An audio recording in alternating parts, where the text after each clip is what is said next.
Hi, சிம்பிளிஃபிகேஷன்லேருந்து ஒரு question பார்க்கலாம். Which of the following should be added to make x power 4 + 64 a perfect square? தமிழில் பார்த்துக்கலாம். X power 4 + 64 முழு வர்க்கமாக மாற்ற அதனுடன் எதை கூட்ட வேண்டும் கொஸ்டின் கேட்குறாங்க. ஓகேங்களா? அதாவது கொஸ்டின் சிம்பிள் தான், கொஞ்சம் லைட்டாக நம்ம வந்து திங்க் பண்ண மட்டும் போதும். பாருங்க. இப்போ அதாவது எக்ஸ் பவர் 4 + 64 கூட ஏதோ ஒன்றத்தை வந்து சேர்த்தாக்கா இது வந்து பார்த்தா பர்ஃபெக்ட் ஸ்கொயராக இருக்குமா? ஓகேங்களா? அவ்வளோ முக்கியமே. ஓகேவா? ஸோ இப்போ இது என்ன பண்ணலாம்னாக்கா பிரித்து எழுதலாம். எப்படி பிரித்து எழுதலாம்னாக்கா எக்ஸ் ஸ்கொயர் + 8 ஸ்கொயர் ப்ளஸ், ஓகேங்களா? ஸோ இது பார்க்கறதுக்கு இப்போ நமக்கு எப்படி இருக்கு? இப்போ இது ஏ ஸ்கொயராகவும் இது பி ஸ்கொயராகவும் நம்ம வச்சுக்கலாம் முத. ஸோ அப்போ இது வந்து இப்போ ஏ, இது பி.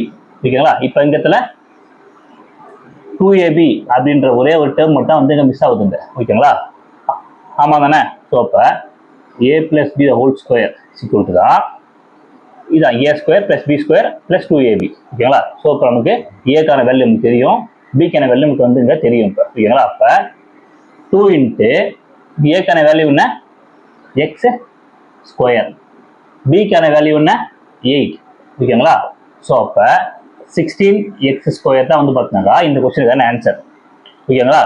கொஸ்டின் எப்பயுமே சிம்பிளிஃபிகேஷன் கொஸ்டின் மட்டும் கேட்டால் மட்டும் எப்பயுமே a + b ஹோல் ஸ்கொயரில் யூஸிங்க, a - b ஹோல் ஸ்கொயரில் யூஸிங்க, a + b ஹோல் கியூப்ல யூஸிங்க, a - b ஹோல் கியூப்ல யூஸிங்க.